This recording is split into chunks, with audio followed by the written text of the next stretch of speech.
নমস্কার বন্ধুরা, শিয়া মাল্টিটেক চ্যানেলে আপনাদের সবাইকে স্বাগত জানাই।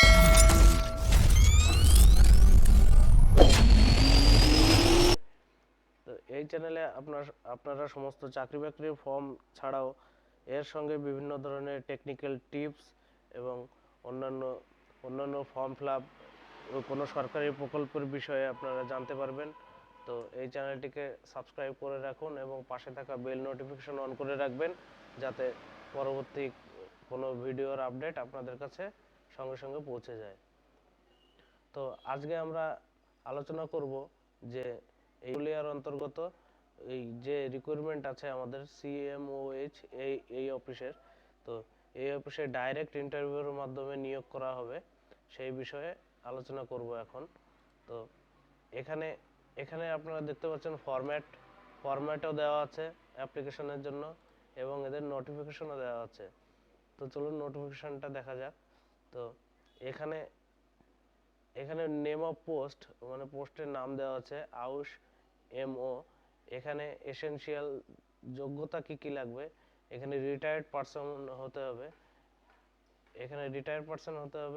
রিটায়ার্ড পারসন ক্যাটাগরির মধ্যে HMO, SMO, UMO having good knowledge of AYUSH system of the district, মানে এদের এক্সপিরিয়েন্স থাকতে হবে এবং সঙ্গে এখানে attainment of 65 years as on, এই বয়সের মধ্যে লিমিট থাকতে হবে 65 ইয়ার্স পর্যন্ত।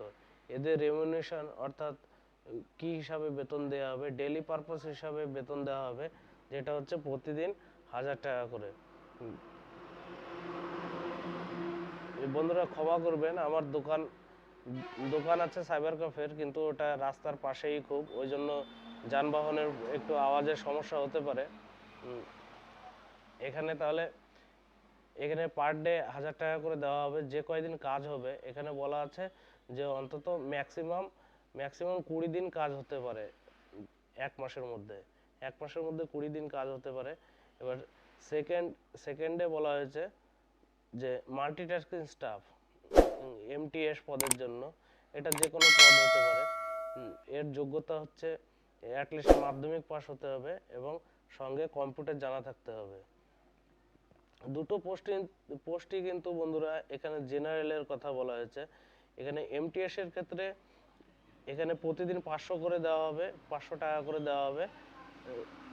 এখানে একই নিয়ম যে ম্যাক্সিমাম 20 দিন কাজ থাকবে, যেমন কাজ সেই হিসাবে ডেইলি বেসিকে এখানে বেতন দেওয়া হবে।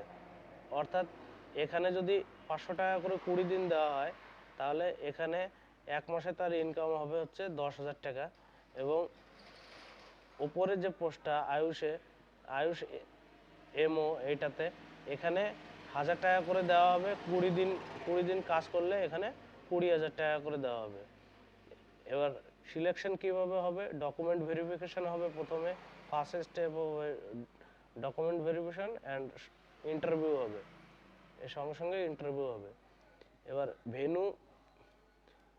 ভেনু ডেট টাইম বলা হয়েছে যে কবে এটা নেওয়া হবে, কবে এই ক্যাম্পাসটা হবে, সেটা হচ্ছে 29 তারিখ।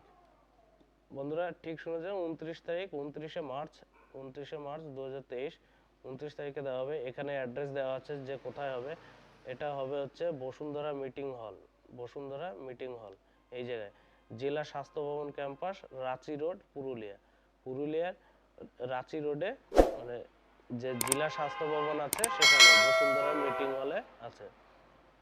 এবার এখানে কি নিয়ে যেতে হবে সঙ্গে সেটাও বলা হয়েছে। এবার প্রথমে ইনস্ট্রাকশন দেওয়া হয়েছে যে ডেট আমাদের উল্লেখ করা হয়েছে, ডেট, টাইম এবং ভেন্যু, সেই জায়গাটাই সেই টাইম মতন আমাদের পৌঁছাতে হবে। এবার সঙ্গে কি আনতে হবে, প্রথমে আনতে হবে হচ্ছে এই অ্যাপ্লিকেশন ফর্ম, যেটা ফিল আপ করার প্রয়োজন। এই যে ফর্মটা এখন দেখতে পাচ্ছেন, এই ফর্মটা, এই অ্যাপ্লিকেশন ফর্ম্যাটটা এখানে, এটা কোনো প্রিন্ট আউট করে ফর্মটা ফিল আপ করে সঙ্গে নিয়ে যেতে হবে। এবং সঙ্গে all original documents of education qualification, মানে শিক্ষাগত যোগ্যতা যত অরিজিনাল ডকুমেন্টস আছে সেগুলো নিয়ে যেতে হবে। যদি কম্পিউটার কোর্সের কোনো সার্টিফিকেট থাকে তাহলে কম্পিউটার কোর্সের সার্টিফিকেটটা নিয়ে যাবেন। তারপরে মাধ্যমিকের অ্যাডমিট কিংবা জন্ম সার্টিফিকেট দুটোই নিয়ে গেলে ভালো হয়। এখানে এটা এজ প্রুফ হিসাবে দেখা হবে। তারপরে আইডি প্রুফ হিসাবে ভোটার কার্ড কিংবা আধার কার্ড এগুলো নিয়ে যাবেন। যদি কারোর এই দুটোর মধ্যে না থাকে তাহলে ড্রাইভিং লাইসেন্স এটা নিয়ে যেতে পারেন। তারপরে রিলিজ অর্ডার, এটা শুধুমাত্র যারা আয়ুষ এমও পদে অর্থাৎ এই 1 নম্বর পদে যারা অ্যাপ্লাই করবে তাদের জন্য এই রিলিজ অর্ডারটা লাগবে। এবং self attested photocopy of original documents. Self attested বলতে বোঝায় বন্ধুরা যে আপনারা প্রথমে জেরক্স করে নেবেন, যেসব ডকুমেন্টস আপনারা নিয়ে যাচ্ছেন সেগুলো জেরক্স করবেন, নিচে সেলফ অ্যাটেস্টেড ক্যাপিটালে লিখবেন, সেলফ অ্যাটেস্টেড লিখে আপনারা তার নিচে নিজের সিগনেচার এবং ডেটটা দিয়ে দেবেন। তাহলে পরে আপনাদের ওটা সেলফ অ্যাটেস্টেড হয়ে যাবে। সব জেরক্স ডকুমেন্ট সেলফ অ্যাটেস্টেড হয়ে যায়। তারপরে 2 কপি পাসপোর্ট সাইজ ফটো, আপনারা সঙ্গে 2টো রিসেন্ট পাসপোর্ট সাইজ ছবি নিয়ে যাবেন। তো ভিডিও ডেসক্রিপশন বক্সে আমি এই পিডিএফ এর লিংক এবং যে এই ফরম্যাটটা, যে অ্যাপ্লিকেশন ফরম্যাটটা থাকবে তার লিংক দুটোই দিয়ে দেবো। এবং তার সঙ্গে আমাদের যে ওয়েবসাইট, আপনারা যদি আরও ডিটেলস যদি জানতে চান তাহলে ওয়েবসাইটের লিংকও দিয়ে দেবো। তাহলে পরে সেখান থেকে আপনারা পুরো দেখতে পারেন। তো আশা করি বন্ধুরা ভিডিওটি ভালো লেগেছে। তো এরকম পরবর্তীকালে আরও ভিডিও পাওয়ার জন্য এবং আপডেট থাকার জন্য আপনারা অবশ্যই চ্যানেলটিকে সাবস্ক্রাইব করবেন, লাইক শেয়ার করবেন এবং কোনো জিজ্ঞাসা কিছু থাকলে পরে অবশ্যই কমেন্ট বক্সে কমেন্ট করবেন। তো ধন্যবাদ বন্ধুরা, দেখা হচ্ছে পরের ভিডিওতে।